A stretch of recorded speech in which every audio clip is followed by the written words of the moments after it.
हमें खबर मिली थी कि थर में मोर नाचते हैं।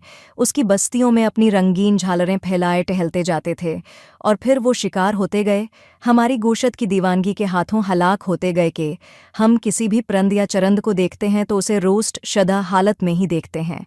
चनांचा मोर अपनी जान बचाने की खातिर हिजरत कर गए, सरहद पार करके हिंदुस्तान चले गए कि वहाँ मोर खूर न थे। अब एक अजीब मुजाहिया सूरत हाल ने जन्म लिया। अधर हिंदुस्तान में सूर बहुत थे और उनके गोशत के शेदाई भी बहुत थे जो उनका शिकार करते थे और उन्हें उनकी थूथनियों समेत भून कर खा जाते थे। चनांचा ये सूअर हजरात भी अपनी जान अजीज बचाने की खातिर नकल मकानी करके इधर पाकिस्तान आ गए कि यहाँ उन्हें कोई न खाता था। चनांचा उधर मोर नाचने लगे और उधर सूरों का राज हो गया। हमने मोरों को सरहद पार भगा दिया और उधर से आने वाले सूरों को कबूल कर लिया। हम कैसे कमाल के सौदागर हैं। पाकिस्तान में पहले जमाने में बहुत सारे मोर हुआ करते थे। ये मोर न सिर्फ तादाद में ज्यादा थे बल्कि उनकी खूबसूरती भी बेमिसाल थी। कितने प्यारे और रंग बरंगे। इनके रंगों की चमकावर खूबसूरती देखने वालों को हैरान कर देती थी।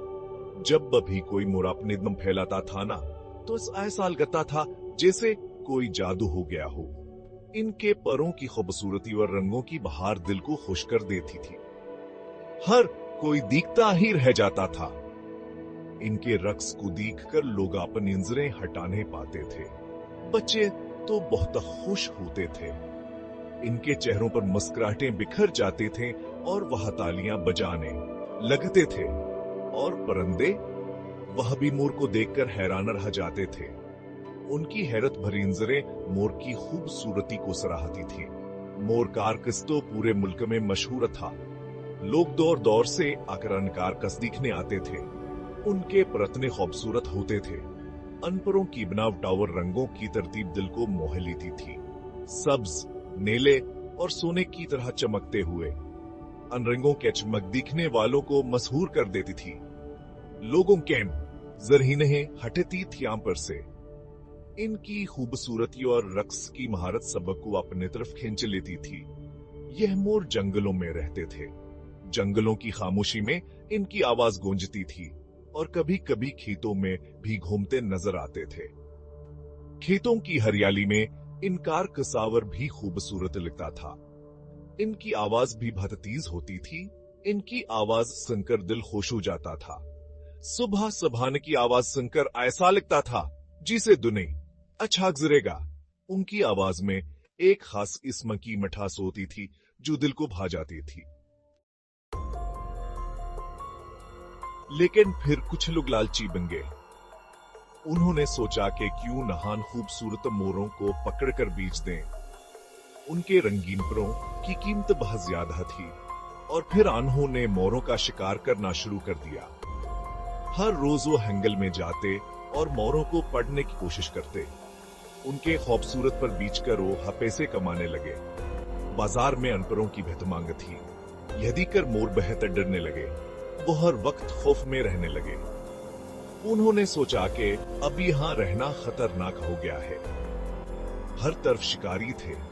हमें यहाँ से चले जाना चाहिए। हमें अपनी जान बचानी होगी।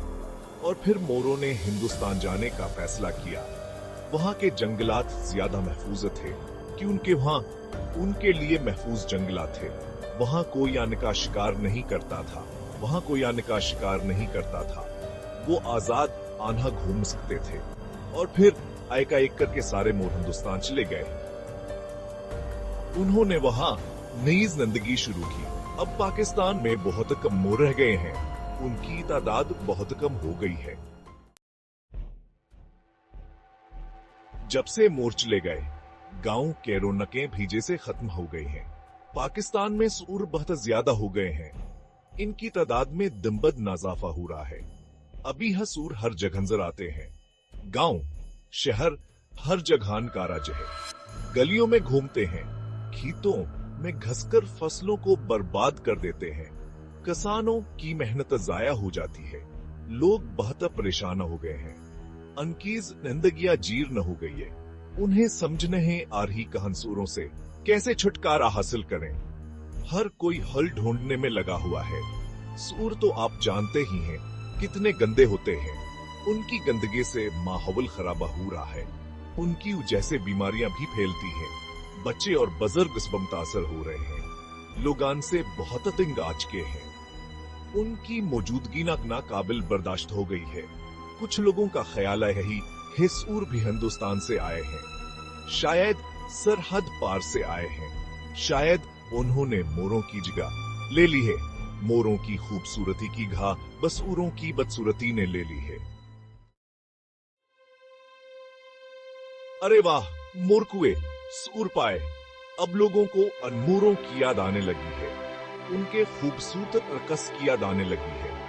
लेकिन अब बहुत देर हो चुकी है। अब मोर वापस नहीं आएंगे।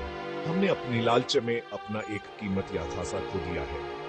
ये सूअर हमें हमारी गलतियों की याद दिलाते रहेंगे। वो हमें बताते हैं कि लालच का अंजाम हमेशा बुरा होता है। हमें कुदरत की कदर करनी चाहिए, वरना हम बहुत कुछ खो बैठे।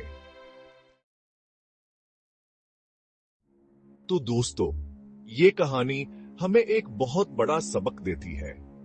हमें कभी लालच नहीं करनी चाहिए। हमें कुदरत की हिफाजत करनी चाहिए, वरना हम बहुत कुछ खो बैठेंगे और फिर पछताने के सिवा कुछ नहीं रहेगा।